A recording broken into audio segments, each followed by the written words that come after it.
Grazie a Walter Rizzetto, che ho visto arrivare poco fa all'onorevole Rizzetto, e mi ha sorpreso questa sua partecipazione, e se vuoi venire a dare un saluto brevissimo. Guarda, lo faccio da qua rapidissimamente. No, scusate il ritardo, ma sono arrivato e sono venuto a salutarvi. No, ma mi sentono.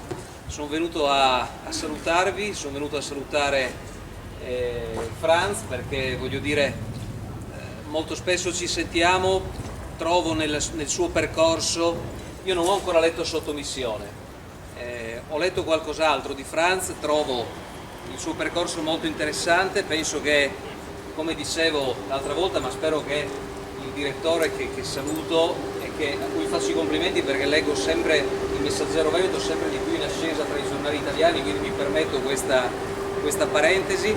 No, penso semplicemente che lui stia facendo un grande percorso, un bel percorso, e come dicevo l'altra volta quando eravamo a Rivignano, in occasione della presentazione e della discussione di un altro tuo testo, penso che chi scrive fondamentalmente faccia un percorso, e questo percorso molto spesso, per come la leggo io, perché è bello leggere, perché ogni libro ti dà delle sensazioni differenti e ad ogni persona che legge un libro riceve delle sensazioni differenti. Penso che questa ennesima fatica di Emanuele sia quasi, per uno scrittore, una sorta, permettimi, di espiazione, non perché ha fatto qualcosa di cattivo o qualcosa di male, però ritengo che chi riesce a scrivere riesca a pensare, ad espiare meglio certe cose.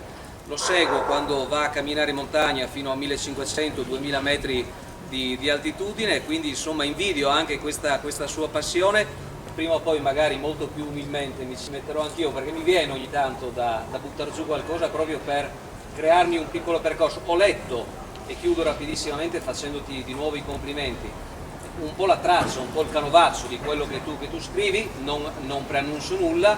Ritengo che effettivamente anche etimologicamente il termine sottomissione negli anni, nei decenni, nei secoli abbia subito una trasformazione importante, e penso che tu vada a declinarla sicuramente bene in questo testo, che chiaramente insomma io andrò a leggere molto volentieri. Ti porto, tra l'altro, ieri l'ho visto e abbiamo parlato di te, ti porto tra l'altro i saluti di Vittorio Sgarbi, con cui abbiamo parlato, insomma sì, un po', eravamo alla Camera, abbiamo parlato un po' del libro, so che ti ha mandato un messaggio, e quindi insomma ti fa probabilmente sicuramente gli auguri di un buon lavoro anche lui. Grazie a tutti, scusate il ritardo.